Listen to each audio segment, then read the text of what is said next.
درجهم ممحياش شاب كوماوي كوليج اسمران كوليج سنفلطت طعنان كوهاب بصنحه كرمتاوي سلطنا كساتو فصنحو استات حدش ممهران تمالي سلسته مسكرم بسيرتيفيكيت تمريقهم نت سنه سرعه استخداتله برهان عند مسقل زدالو صبصاب يسعب كاب كل انزباتات تواتيام اب اوان عرفتي كرامات درجهومن بقعتومن كم نمبال كمهارو صنحو 253 دق نستي زركبهم 958 ናይ መባእታን ማእከላይን ደረጃታትን ከምኡውን ናይ መዋዕለ ህፃናት መምህራን ብሰለስተ መስከረም ብሰርቲፊኬት ተመሪቆም እቲ ኣብ ኮማው ኮሌጅ ኣስመራን ኮሌጅ ስነፍልጠት ጥዕናን ዝተዋሃበ ትምህርቲ ብቕዓት መምህራን ብምዕባይ ምስ ምስፋሕ ኣብያተ ትምህርቲ ከጋጥም ንጸንሐ ዋሕደ መምህራን ንምምላእ ዝዓለመ እዩ ሰልጠንቲ ናይ ካልኣይ ደረጃ ትምህርቶም ዛዚሞም ኣሞያ መምህርናት ዋፊሮም ዝጸንሑ ኮይኖም ኣብ ክልተ ክራማት ናብ ኣስመራ መጽኦም ትምህርቶም ከም ዝቆጽሉ ብምግባር ካብ ሚኒስትሪ ትምህርቲ ዝተረኸበ ሓበሬታ የመልከት ሚኒስትር ትምህርቲ ኣቶ ሰመረ ርእሶም ጸብለልታ ንዘረኣዩ ምሩቃት ሽልማት ድሕሪ ምዕዳል ኣብ ዘስምዖ መደረ እቲ ሚኒስትሪ ኣዕሙሶቡን ብቕዓት ዝውሃብ ኣገልግሎትን ክም ንምባል ቀጻሊ ጻዕሪ የካይድ ከም ዘሎ ብምሕባር መምህራን መባእታ እቶም መሰረት ዘትሕዙ ስለ ዝኾኑ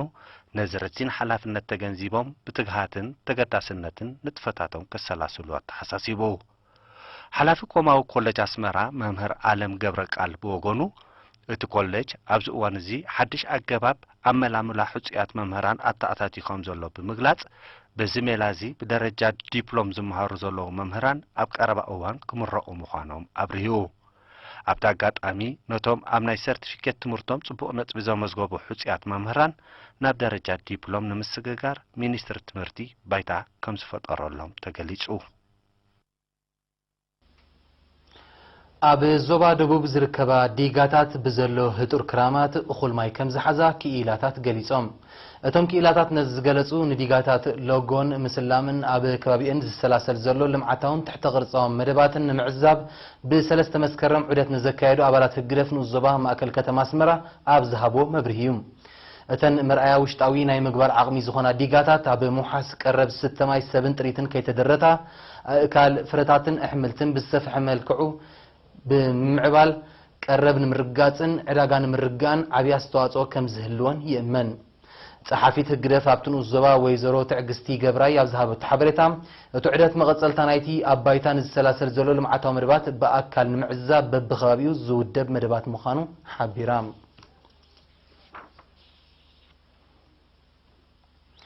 بخرمتاو زنابن بمسنون زلمع زرأتي بروجكت حرشاوي لمعات تسني علي قدر مالي وحجي سلستتسجنن بوانو سلستحرسن ابصبو درجه خمس ركب اكاد سرحت بروجكت اتو داوي تابره حبيرم لومي عمت كل هكتار لميعو خمزلو زتغسا اتو داويت تدقمت نايت بروجكت زخونو كابنو زوات سين كالوت زواتاتن زموص حرستوت كونتات زرأتهم بغبو ناتخاتلو غبو كنكن كغبرو ازخاخيرم ኣብ ከበሳታት ብዘሎ ሰናይ ክራማት ዲጋ ዓሊ ግድር እኹል ማያ ዋህሊላ ምህላዋ ጠቂሱ ድማ ኣብ ትሕቲኣ ተወሳኺ ናይ ልምዓት መደባት ንኽካየድ ዝሕግዝ ኮይኑ ከም ዘሎ ኣብሪሁም ሓረስቶት ብወገኖም ዝረኣቶም በፂሕዎ ዘሎ ደረጃ ውፅኢት ናይቲ ኣብቲ ፕሮጀክት ዝተኣታተወ ጽፉፍ ምሕደራን ዝተገብረ ቀረብ ትራክተራትን ከም ዝኾነ ብምሕባር ረኺቦም ብዘለው ጸጋታት ዝረኣቶም ክሳብ ናብ ቆፉ ዝኣቱ ብትግሃት ከም ዝከታተልዎን ከም ዝከናኸንዎን ኣረጋጊጾም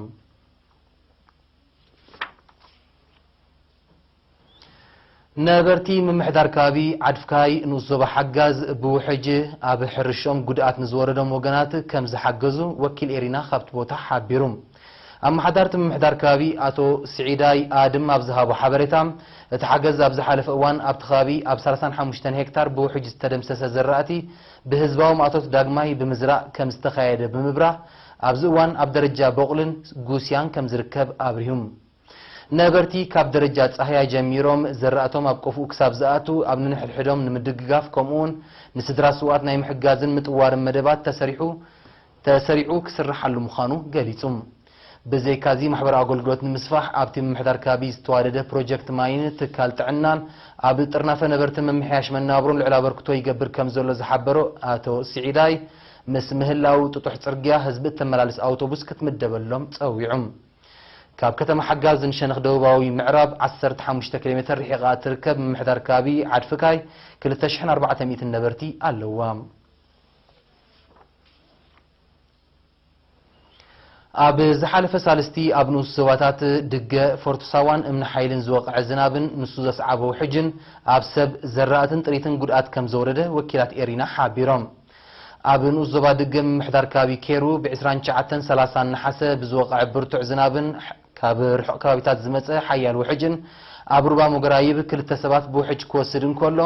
ኣብ ምምሕዳራት ከባቢ ኬሩን ግርጅናይን ከዓ ክልተ ሰባት ብበርቂ ኣካላዊ ጉድኣት ከም ዝወረዶም ካብቲ ቦታ ዝበፅሓና ሓበሬታ ኣመልኪቱም ብዘይካዚ ኣብ ገማግም ሩባ ባርካ ካብ ዝለምዕ ጀራዲን ኣስታት 620 ሄክታር ብውሕጅ ከም ዘዕለቕለቐ ክፍለጥ ተኻኢሉሎም ኣብ ንሱ ዞባ ፎርቱሳዋ ምምሕዳራት ከባቢ ተለኣይን ኩልንቴባይን ድማ 75 መንበሪ ኣባይቲ ክፈርስ እንከሎ 150 ጤለ በጊዕ ብውሕጅ ከም እተወስዳ 30 ሄክታር ዘራእቲ ድማ ብውሕጅን በረድን ጉድኣት ከም ዝወረዶ ተፈሊጡ እዚ ከምዚ ኢሉ እንከሎ ኣብ ንሱ ዞባ እምነ ሓይሊ ብ31 ነሓሰ ኣብ ምሕያውን ሓውሲ ከተማ እምነ ሓይልን ዝሃረመ በረድ ዝተሓወሶ ብርቱዕ ዝናብ ኣብ ልዕሊ 300 ሄክታር ዘራእቲ ጉድኣት ኣውሪዱ ብዘይካዚ ኣብ ዓዲ ጉድኢ 5 ከብትን ሓንቲ ሞተር ማይን ብውሕጅ ክውሰድ እንከሎ ኣብ ዓድታት ማይልሓም ኣርግዛን ኩደውዕርን ድማ ሓያል ህበቡላዊ ዝናብ ኣብ ኣባይትን ጥሪትን ጉድኣት ከም ዘወረደ ካብቲ ቦታ ዝበፅሓና ሓበሬታ ኣረድዩ ክራማት ሎሚ ዘበን ኣብ ዝተፈላለዩ ከባቢታት ሃገርና ሓያል ምህላው ዘገንዘቡ ክኢላታት ሚኒስትሪ ሕርሻ ህዝቢ ብሓፈሻ ኣብ መዋሰን ሕርሻን ዝነጥፍ ድማ ብፍላይ ጥንቃቐ ከዘውትሩ ምዒዶም